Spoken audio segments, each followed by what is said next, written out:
داتا گنج بخش حجویری رحمت اللہ علیہ جو انہوں نے کشف المحجوب میں اپنا لکھا، سنی بھی ہیں حنفی بھی ہیں، وہ روحانیت کی پارلیمنٹ کے وزیر اعظم، اگر حکومت ان کی کشف المحجوب کے مطابق ان کے دربار کا نظام نہیں چلا سکتی تو داتا کا اوقاف داتا کے مسلک والوں کو دے دیا جائے، یا تو داتا کا اوقاف ہمارے سپرد کرو، یا پھر داتا گنج بخش کی مسجد کا خطیب امام سے لے کر پاپوش پہ بیٹھنے والے تک وہ بھرتی ہوگا جو کشف المحجوب کے عقیدے پہ دستخط کرے گا، وہ بھرتی ہوگا جو کشف المحجوب کے عقیدے پہ دستخط کرے گا، وہ بھرتی ہوگا جو کشف المحجوب کے عقیدے پہ دستخط کرے گا۔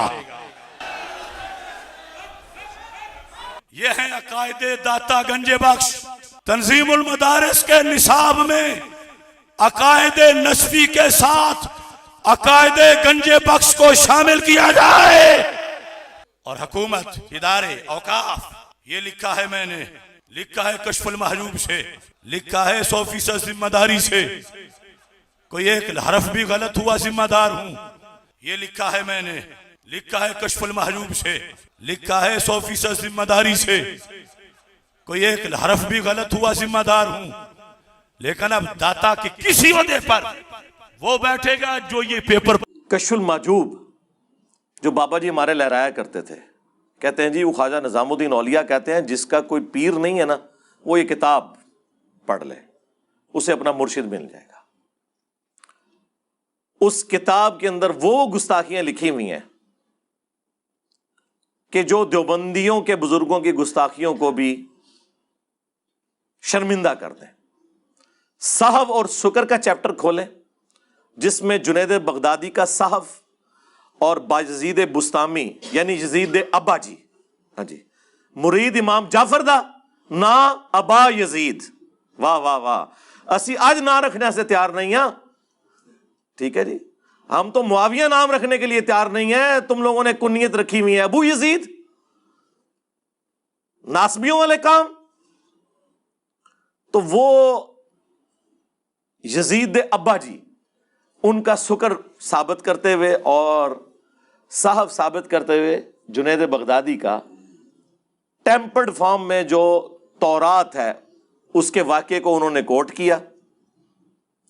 وہ پوری تفصیل تورات میں آتی، نعوذ باللہ، کہ حضرت داؤد علیہ السلام ایک دفعہ چھت پہ چڑھے، انہوں نے اپنے صحابی کی بیوی کو نہاتے ہوئے دیکھ لیا، انہیں پسند آئی، اس صحابی کا نام تھا اوریا، یہ اوریا مقبول جان وہی والا نام ہے اوریا، اور انہوں نے اسے جنگ میں قتل کروا کے اس کی عورت کے ساتھ شادی کر لی، نعوذ باللہ۔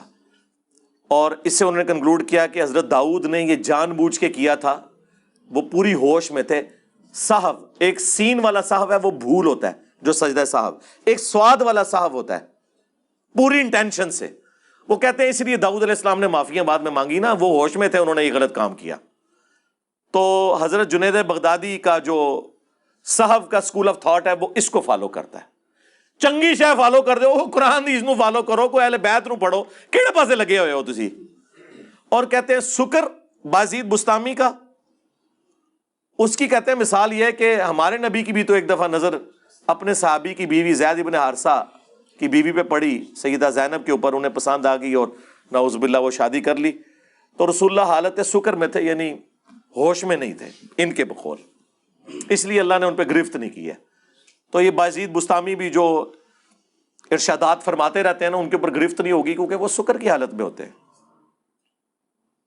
اور یہ بازید بستامی کا سکر نبی علیہ السلام کے اوپر ایک جھوٹ باندھ کے ایک جعلی واقعہ، خود ان کے پیر کرم شاہ صاحب الازہری نے ضیاء القرآن تفسیر میں لکھا ہے کہ یہ کافروں نے یہ والا واقعہ ہماری کتابوں میں ڈالا ہے رسول اللہ کو بدنام کرنے کے لیے صلی اللہ علیہ وآلہ وسلم۔ لیکن وہی پیر کرم شاہ صاحب کشف المحجوب کا مقدمہ لکھ رہے ہیں، ایک ٹکٹ میں دو مزے، بغیر پڑھے لکھا تو کیوں لکھا، اور پڑھ کے لکھا تو کیوں نہیں بتایا کہ یہ گستاخانہ کتاب ہے۔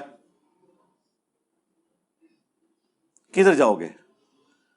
ہم نے بند گلی میں نے داخل کر کے آگے وہ جس طرح ذوالقرنین بادشاہ نے وہ دیوار چڑھا دی تھی نا یاجوج ماجوج کے آگے، ان کے آگے دیوار چڑھا دی ہے، کدھر جائیں گے؟ یہ دیوار اب بھی ہٹ سکتی ہے. صدق کے دل سے کلمہ پڑھ کے اپنے ایمان کا اظہار کریں اور بزرگوں سے اعلان برات کریں, ٹھیک ہے, اور ہمارے ساتھ مل کے نعرہ لگائیں کہ نبی کے جیسا ہے ہی کوئی نہیں, بابے تے شے ہی کوئی نہیں.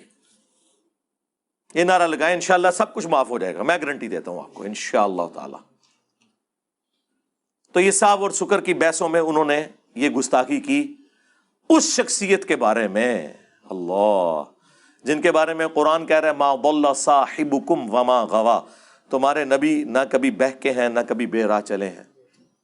جن کے بارے میں بخاری مسلم میں حدیث کہ نبی صلی اللہ علیہ وآلہ وسلم میں کنواری لڑکیوں سے زیادہ شرم و حیا تھی.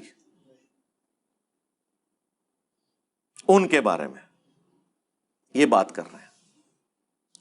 2 حوالے ہو گئے.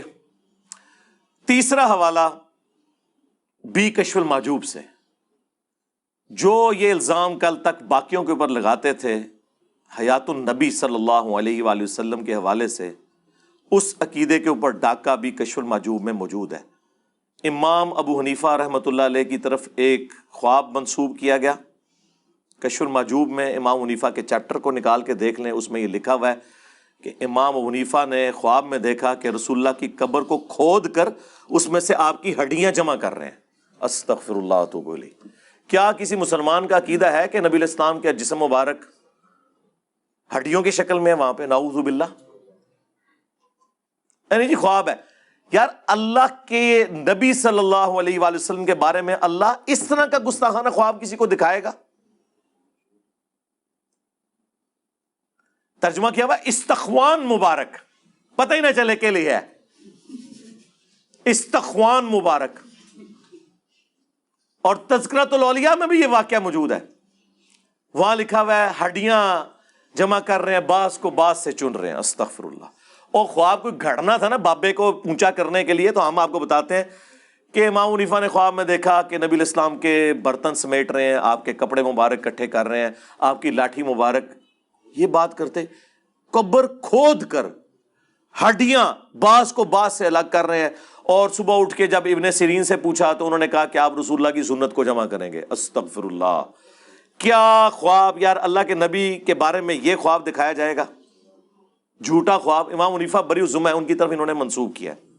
کیا کسی مسلمان کا یہ عقیدہ ہے؟ ہمارا تو عقیدہ ہے کہ تمام انبیاء اپنی قبروں میں آخرت کی زندگی کے ساتھ زندہ ہیں, دنیا کی زندگی کے ساتھ نہیں. وہ اللہ کو پتہ ہے. جسم ان کے سلامت ہے. وہ ابو داؤد میں حدیث ہے, مشکات میں موجود ہے, پوری امت کا اتفاق ہے, سوائے 1-2 محدثین کا تفرد ہے, لیکن وہ بھی عقیدے کو درست مانتے ہیں.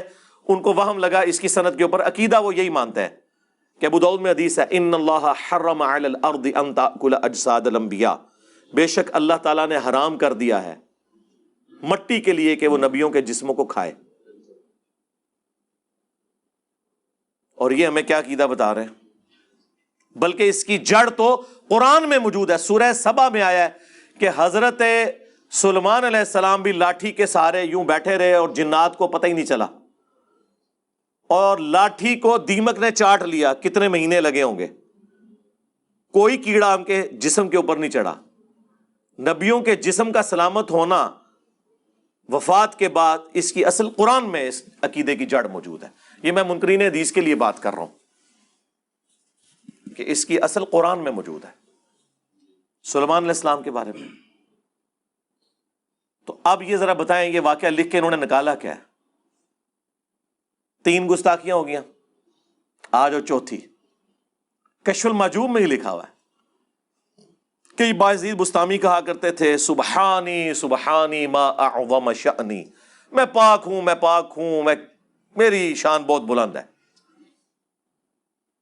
اور اینڈ پہ وہ لکھتے ہیں کہ اصل میں اللہ ان کے منہ سے بول رہا تھا. استغفر اللہ استغفر اللہ. یہ عقیدہ تو ہمارا رسول اللہ کے بارے میں نہیں ہے, ان کے بارے میں بھی ہے وما ينطق عن الهوى ان هو الا وحی یوحى. یہ اپنی خواہش نفس سے کچھ نہیں کہتے, وہ کہتے ہیں جو اللہ ان پر وحی کرتا ہے. کشف المحجوب میں تو اتنا ہی پورشن ہے, لیکن پوری تفصیل آئی ہے پھر جناب تذکرۃ الاولیاء میں. تمام بابوں کے اوپر ٹیکسٹ بک پوری دنیا میں عربی میں دیوبندی بریلوی دونوں مانتے ہیں، فضائل سنت میں حوالے ہیں، فضائل اعمال میں اس کے حوالے ہیں۔ اس میں لکھا ہے کہ ان کی زبان سے یہ بھی نکلتا تھا اور یہ بھی نکلتا تھا، جب ان سے پوچھا گیا کہ بتائیں قیامت والے دن تمام انبیاء کس کے جھنڈے کے نیچے ہوں گے اور تمام مخلوقات، تو بایزید فرمایا کرتے تھے بونگیے شریف کہ تمام انبیاء انکلوڈنگ نبی علیہ السلام کے وہ میرے جھنڈے کے نیچے ہوں گے، اور ساتھ اس پہ ہو سکتا ہے وام لگ جاتا، پھر انہوں نے بولا لوائی اعظم من لوائی محمد، میرا جھنڈا محمد کے جھنڈے سے بھی بڑا ہوگا قیامت کے دن۔ لعنت ہے ایسے عقیدے کے اوپر، ایسی کتابیں چھاپنے والوں پر، ایسی باتیں کرنے والوں کے دفاع کرنے والوں کے اوپر۔ اللہ تعالیٰ ان کا اشر انہی کے ساتھ کرے۔ ہاں جی، جو ہمارے نبی کے مقابلے پہ ان لوگوں کو کھڑا کرتے ہیں، وہ تواڈے بامبیاں نو کھنگن نہیں دینا کسی نے۔ اور وہ بھی تذکرۃ الاولیاء کا جو مصنف ہے نا فرید الدین اتار، جسے تاتاریوں نے مار دیا تھا، جو نگاہیں مار کے سب کچھ کرتے تھے، تاتاریوں نے وڈ کے رکھ چڑھا ہے۔ بڑے بڑے بزرگاں دی مٹی پلیتی تھی جی تاتاریوں نے، بڑے بزرگاں دی۔ وہ کہتے ہیں کہ اصل میں ان کے منہ سے اللہ بول رہا ہوتا تھا، جو یہ کہتے تھے نا میں بہت پاک ہوں، میری شان بلند ہے اور میرا جھنڈا محمد کے جھنڈے سے بڑا ہوگا، تو اللہ کا جھنڈا تو محمد کے جھنڈے سے بڑا ہی ہوگا نا۔ اللہ کا جھنڈا ہے ہی نبی علیہ السلام کے ہاتھوں میں ہے، کیا قیامت کے دن دو جھنڈے ہوں گے؟ ٹھیک ہے، یہ بایزید بستامی صاحب ارشاد فرماتے ہیں، دعویٰ ہے امام جعفر کے مرید، وہ بھی قبر پہ جا کے مرنے کے کئی سال بعد پیدا ہوئے ہیں۔ ان کا امام ہے ابو یزید بستامی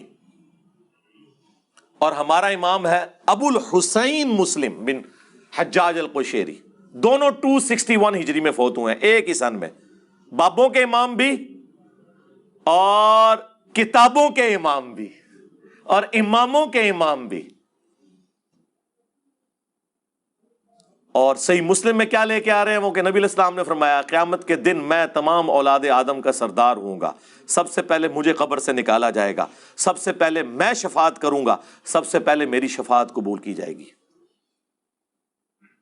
اللہم اجعلنا منہم، آمین۔ اور صحیح مسلم میں حدیث، سب سے پہلے میں جنت کے دروازے پہ جاؤں گا، داروغ جنت پوچھیں گے کون؟ میں کہوں گا محمد، تو وہ کہیں گے کہ مجھے اللہ نے حکم بھی یہ دیا تھا کہ میں آپ کے نام کے سوا کسی اور کے لیے دروازہ نہ کھولوں جب تک کہ آپ جنت میں داخل نہ ہو جائیں۔ یہ ہمارا امام ابو الحسین مسلم بن حجاج القشیری المتوفی 261 ہجری فرما رہے ہیں، اور آپ کے امام بایزید بستامی المتوفی 261 ہجری کیا ارشاد فرما رہے ہیں؟ آپ کے لیے تو ارشادات ہی ہیں نا۔ اس طرح کے جب آپ عقیدے رکھیں گے تو آپ کس منہ سے نبی علیہ السلام کی شفاعت کے حقدار ہوں گے؟ جب یہ باتیں ہم بیان کرتے ہیں، اس کے بعد ہم کہتے ہیں کہ بابت شیعی کوئی نہیں، کس کے مقابلے پہ؟ اللہ کے نبی علیہ السلام کے۔ اس لیے اب ہم نے یہ شعر مکمل کر دیا ہے کہ نبی کے جیسا ہے ہی کوئی نہیں، بابت شیعی کوئی نہیں۔ ہوں تو تسلی ہو گئی نا، کہتے ہیں آؤٹ آف کانٹیکسٹ کوئی نہ کٹے، اونی کو کٹن لگا، پورا شعر کٹن گے، کہیں گے ٹھیک ہی تو کہہ رہے یار۔ آپ لوگ تو کہتے تھے گھوڑے کے قدموں کے خاپت کے کہانیاں بنائی ہیں سن نے، کوئی غوث کتب ابدال نہیں پہنچ سکتا۔ ہم تو نبی علیہ السلام کے مقابلے میں بات کر رہے ہیں، آپ تو گھوڑوں کی بات کرتے تھے۔ ہم تو الحمدللہ دلائل کے ساتھ ایک مقدمہ آپ کے سامنے رکھ رہے ہیں، الحمدللہ۔ یہ جناب 4 حوالے ہو گئے۔ 5واں حوالہ وہ بھی تذکرۃ الاولیاء سے، اس میں انہوں نے لکھا ہے بایزید بستامی کی معراج۔ وہ کہتے ہیں جس طرح نبی علیہ السلام کو معراج ہوئی ہے نا، اولیاء اللہ میں بایزید بستامی کو ہوئی ہے، اور انہوں نے کہا کہ اللہ کو دیکھا ہے انہوں نے۔ واہ واہ سرکار، یہ پیکج تو حضرت موسیٰ علیہ السلام کو آفر نہیں ہوا۔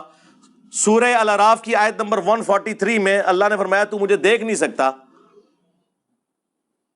ہاں میں بایزید کو بعد میں زیارت کروا دوں گا۔ تم لوگ موسیٰ علیہ السلام سے بھی اوپر کر رہے ہو اپنے بابوں کو، اور وہ کوئی عام پیغمبر نہیں ہے۔ سورۃ الاحزاب میں، سورہ الشورى میں 5 اولو العزم پیغمبر آئے ہیں، محمد رسول اللہ صلی اللہ علیہ وآلہ وسلم، ابراہیم خلیل اللہ علیہ السلام، عیسیٰ روح اللہ علیہ السلام، موسیٰ کلیم اللہ علیہ السلام اور نوح علیہ السلام، یہ 5 اولو العزم پیغمبر ہیں جو باقی تمام پیغمبروں سے افضل ہیں۔ ان کو تو اللہ فرما رہا ہے تو مجھے دیکھ نہیں سکتا اس دنیا میں، آخرت میں تو زیارت ہو سکتی ہے دنیا میں۔ اور یہ کہہ رہے ہیں بازید نے جو ہے وہ شب معراج، ایک تو معراج کی، دوسرا اللہ تعالیٰ کو دیکھا۔ اور اس سے بڑی بونگی پتہ کیا لکھی ہوئی ہے اس میں؟ ہمارے نزدیک تو ہمیں تو اس سے کوئی غرض نہیں ہے، ان کے لیے وہ بونگی بن جائے گی۔ انہوں نے لکھا ہے کہ جنید بغدادی فرماتے ہیں کہ جو مقام جبرائیل علیہ السلام کا فرشتوں میں ہے وہی اولیاء اللہ میں بازید بستامی کا ہے، یعنی وہ فرشتوں کے سردار ہیں اور یہ اولیاء کے سردار، یعنی شیخ عبد القادر جیلانی فارغ ظاہر ہے،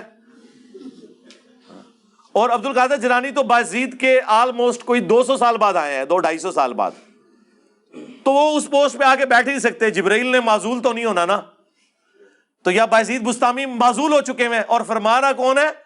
جنید بغدادی۔ جنید بغدادی خود شیخ عبد القادر جیلانی کے پردادا پیر ہیں۔ شیخ عبد القادر جیلانی کا جو سلسلہ ہے نا بیت کا، وہ جنیدی سلسلہ ہے، وہ تو خود جنید بغدادی کے مریدوں کے مریدوں کے مرید ہیں، اور وہ کہہ رہے ہیں کہ ہمارا سردار وہ ہے، تو پھر شیخ عبد القادر جیلانی تے شاہی کوئی نہیں، ہن فیصلہ کرو کہ کدے نہ پورا کرنا ہے۔ ہم تو یہ مانتے ہیں کہ اولیاء اللہ کے سردار ہیں ابو بکر، عمر، عثمان اور علی رضی اللہ عنہم اجمعین وعلیہم السلام اجمعین، ٹھیک ہے؟ آپ آپس میں جو فیصلہ کرنا ہے وہ کرتے رہیں، ہمارا کوئی لینا دینا نہیں۔ یہ 5 حوالے میں نے دیے جی، ٹائم قیامت تک جے تہاڈی آنے والی نسلیں چ کوئی جم پوے نا یہ جواب دے، بول وہی جو حق ہے، ٹائم قیامت تک ہے۔ اینڈ پہ میں اسے کنکلوڈ کرتا ہوں جو ان کے پاس بونگیوں کے دفاع کے لیے، وہ کہتے ہیں جی وہ دیکھیں بزرگوں کی شتیہات ہیں، وہ جی ایک حدیث ہے نا جی مسلم شریف میں، جی کون سی حدیث؟ اب وہ مسلم شریف کی حدیث کا اس سے کوئی لینا دینا ہی نہیں ہے، وہ مشکات میں بھی موجود ہے۔ نبی صلی اللہ علیہ وآلہ وسلم نے ایک گنہگار شخص کی توبہ کا حال بیان کیا ایک مثال سے، کہ ایک شخص سفر پر نکلا، ریگستان کے سفر پر، اس کا سارا ساز و سامان اونٹ پر لدا ہوا تھا، تھوڑی دیر کے لیے آرام کے لیے رکا تو اس کا اونٹ وہاں سے بھاگ گیا، اٹھا تو پریشان ہوا، ریگستان کے سفر میں اونٹ غائب تو آپ کی زندگی گئی، کیونکہ کئی میل تک پانی نہیں ملے گا۔ وہ بیٹھ کر موت کا انتظار کرنا شروع ہو گیا، اچانک وہ اونٹ واپس آ گیا، وہ اتنا خوش ہوا کہ اس نے کہنا تو یہ تھا کہ اے اللہ میں تیرا بندہ تو میرا رب۔ اس کی خوشی کی وجہ سے زبان لڑکھڑا گئی اور اس کی زبان سے غلطی سے نکل گیا اے اللہ تو میرا بندہ میں تیرا رب، اور آگے الفاظ ہیں جو یہ نہیں پڑھتے، من شدت الفرح، خوشی کی شدت کی وجہ سے زبان لڑکھڑا گئی۔ یہ نہیں کہ بیٹا پڑھ چشتی رسول اللہ، یا بیٹا جو تو نے اشرلی رسول اللہ پڑھا خواب میں اور اس کے بعد دیداری میں، بڑی تسلی ہے اس میں تیرے لیے بیٹا، ٹینشن نہیں لینی، اس واقعے کا اس سے کوئی لینا دینا ہے۔ اور اس سے وہ کہتے ہیں بزرگوں نے بھی جو کہہ دیا تو وہ بھی اس وقت خاص حالت میں تھے، خاص حالت میں تھے تو انہوں نے تو پہلے کلمہ صحیح والا سنا ہے اور پھر اسی حالت میں انہوں نے مرید کر لیا ٹن حالت میں۔ یہ کہہ رہے ہیں خاص حالت میں تھے، ٹن حالت میں ہو جاتا ہے ان سے مرید بھی، جبکہ چاچی فارغ ہوئی ہوئی ہے، ہاں چاچی کا نکاح ٹوٹ گیا ہے کیونکہ کلمہ پڑھا ہے نا۔ آپ کو تو کہتے ہیں نا کوئی لکھ کے جرمنی چلا جائے نا پولیٹیکل اسائلم کے لیے قادیانی اور اندر سے ایمان بھی ہو تب بھی قادیانی ہو جاتا ہے، تو تواڈے بابے نہیں ہوندے۔ ختم نبوت کا کام صرف اس پلیٹ فارم سے ہو سکتا ہے جس کے کسی بابے نے کوئی کام نہیں ڈالا ہوا۔ آپ لوگ تو پوری زندگی بابوں سے منہ چھپاتے رہیں گے۔ آپ لوگوں کا حال یہ ہے کہ لوگ اپنی اولاد کے کرتوت کی وجہ سے منہ چھپاتے ہیں نا، آپ لوگ وہ روحانی اولادیں ہو کہ جو اپنے بابوں کے کرتوتوں کی وجہ سے منہ چھپاتے پھرتے ہو، کوئی جگہ نہیں ان کو مل رہی بھاگنے کی، اس سے وہ ایک پلی لیتے تھے۔ یا پھر ان کے پاس آخری حال یہ ہے، وہ کہتے ہیں دیکھیں جی ایک حدیث ہے جی بخاری شریف میں، وہ تعلیقاً امام بخاری نے مولا علی کا قول نقل کیا ہے، جب سیدنا عمر نے ایک پاگل شخص کے خلاف حد قائم کی تھی تو مولا علی نے انہیں روکا کہ اس کے اوپر حد قائم نہیں ہوتی، اور مولا علی نے فرمایا کہ 3 لوگ ہیں جن سے اللہ تعالیٰ نے قلم اٹھا لیا ہے، ایک پاگل شخص جب تک کہ ہوش میں نہ آ جائے، دوسرا سویا ہوا شخص جب تک کہ جاگ نہ جائے، تیسرا نابالغ جب تک کہ وہ بالغ نہ ہو جائے. اور یہ حدیث مرفوع بھی ہے نبی علیہ السلام سے سنن ابن ماجہ میں. تو وہ کہتے ہیں دیکھیں نا، پاگل شخص سے قلم شریعت کا اٹھا ہوا ہے، تو پاگل کا وہ نہ پھر انہوں مجذوب کلندر کبھی کوئی نام سیدھی طرح کو پاگل، تو ہم ٹھیک ہے. اور پاگل کہنے میں یہ بچیں گے اگر یہ ہوش میں سب کچھ انہوں نے کیا ہے، پھر نہیں بچتے. نہ پاگل کو نہیں جی وہ اللہ کی محبت میں پاگل ہونا، اس کو ہم پاگل نہیں کہتے، وہ خاص کیفیت ہوتی ہے. ہم کہتے ہیں رکو ذرا، صبر کرو. کل تک تو تم لوگ ہمیں کہتے تھے کہ با خدا دیوانہ باش، با محمد ہوشیار، دیوانگی اور شتیہات اور بونگیاں اور مجذوبیت اور کلندریاں یہ صرف اللہ کے لیے ہوتی ہیں. اور بڑے فخر سے کہتے تھے جی منصور الحاج نے انا الحق کہا تھا، انا محمد کہتا نا وہ، ہم اسے کافر کہتے کیونکہ رسول اللہ کے لیے دیوانگی نہیں ہے. تو سرکار یہ سب کچھ تو رسول اللہ کی شان میں گستاخیاں آپ کے بابوں نے کی ہوئی ہیں. یا چلیں 1 ٹن اس نے زن رکھ لیتے ہیں، کتابوں میں ہوئی ہوئی ہیں. پھر کتابیں چھاپنے والے، ہاں ان کے ترجمے کرنے والے، ان کے اوپر شرعی حکم چاہیے. اور جس نے غلطی ہائی لائٹ کی اس کے لیے ایوارڈ چاہیے. بلکہ مہمان خصوصی سے بنائے اگلی ختم نبوت کانفرنس میں، ہاں کہ یہ ہے ختم نبوت کا اصل مجاہد، جس نے یہ پرواہ نہیں کی ہے کہ غلام قادیانی دجال کام ڈال رہا ہے یا چشتی رسول اللہ والا کام ڈال رہا ہے یا اشرفی رسول اللہ والا کام ڈال رہا ہے. اس نے تو آ کے امت کو صحیح بات بتائی ہے اور امت کو یہ نعرہ دیا ہے کہ نبی کے جیسا ہے ہی کوئی نہیں، بابے تے شے ہی کوئی نہیں. صلو علی محمد وآل محمد، اللہم صلی علی محمد وعلی آل محمد واصحاب محمد وازواج محمد وامت محمد اجمعین الی یوم الدین.